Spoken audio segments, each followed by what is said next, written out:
Readings from the Liturgical Year by Dom Gueranger. January 12th, the seventh day within the octave of the Epiphany.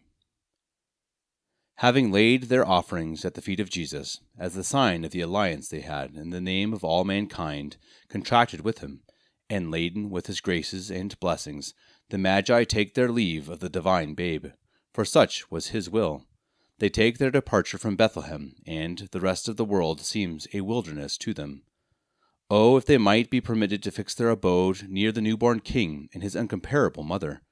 But no, God's plan for the salvation of the world requires that everything savoring of human pomp and glory should be far from him who had come to take upon himself all our miseries. Besides, they are to be the first messengers of the gospel.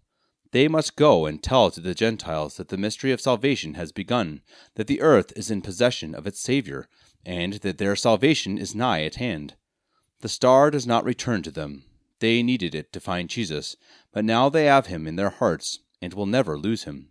These three men are sent back into the midst of the Gentile world, as the leaven of the gospel, which, notwithstanding its being so little, is to leaven the whole paste. For their sakes God will bless the nations of the earth. From this day forward, infidelity will lose ground, and faith will progress. And when, the blood of the Lamb having been shed, baptism shall be promulgated, the Magi shall be not merely men of desire, but perfect Christians, initiated into all the mysteries of the Church. The ancient tradition, which is quoted by the author of the imperfect work on St. Matthew, which is put in all the editions of St. John Chrysostom, and was probably written about the close of the 6th century, tells us that the three Magi were baptized by St. Thomas the Apostle, and devoted themselves to the preaching of the gospel. But we scarcely need a tradition on such a point as this. The vocation of these three princes could never be limited to the mere privilege of being the first among the Gentiles to visit the eternal King who had come down from heaven to be born on this earth and show himself to his creatures. A second vocation was the consequence of the first, the vocation of preaching Jesus to men. There are many details relating to the life and actions of the Magi after they had become Christians, which have been handed down to us, but we refrain from mentioning them, as not being sufficient ancient or important traditions to have induced the Church to give them place in her liturgy. We would make the same observation with regard to the names assigned to them of Melchior, Gaspar, and Balthazar. The custom of thus naming them is too modern to deserve credit, and though it might be indiscreet to deny that these were their true names, it seems very difficult to give proofs of their correctness. The relics of these holy kings were translated from Persia to Constantinople under the first Christian emperors, and for a long time were kept in the church of St. Sophia. At a later period, they were translated to Milan when Astorgius was bishop of that city. There they remained till the 12th century, when, through the influence of the Emperor Frederick Barbarossa, they were translated to the Cathedral Church of Cologne by Renaud, Archbishop of that metropolitan see. The relics are in a magnificent shrine, perhaps the finest specimen now extant of medieval metallic art, and the superb cathedral where it is religiously kept is, by its size and architectural beauty, one of the grandest churches of the Christian world. Thus have we followed you, O blessed Magi, fathers of the Gentile world, from your first setting out from the east for Bethlehem, to your turn to your own country, and even to your sacred resting place, which the goodness of God has made to be in this cold west of ours. It was the love of children for their parents that made us thus cling to you. Besides, were we not ourselves in search of that dear King whom you so longed for and found?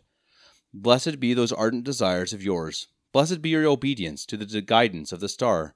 Blessed be your devotion at the crib of Jesus.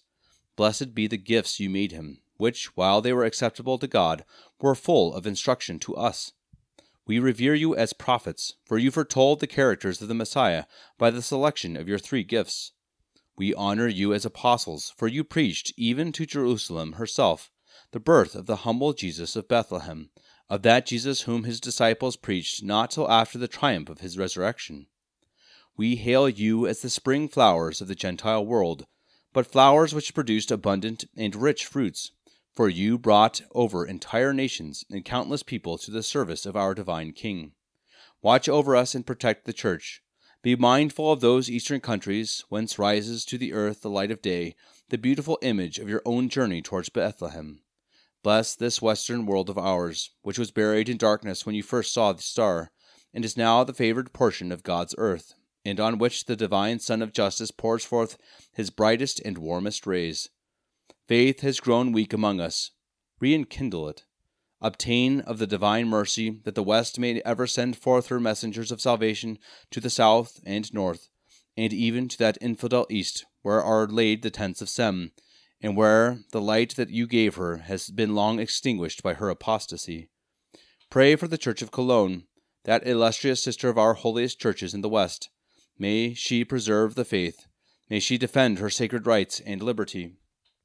May she be the bulwark of Catholic Germany, and be ever blessed by the protection of her 3 kings, and the patronage of the glorious Ursula and her virginal army.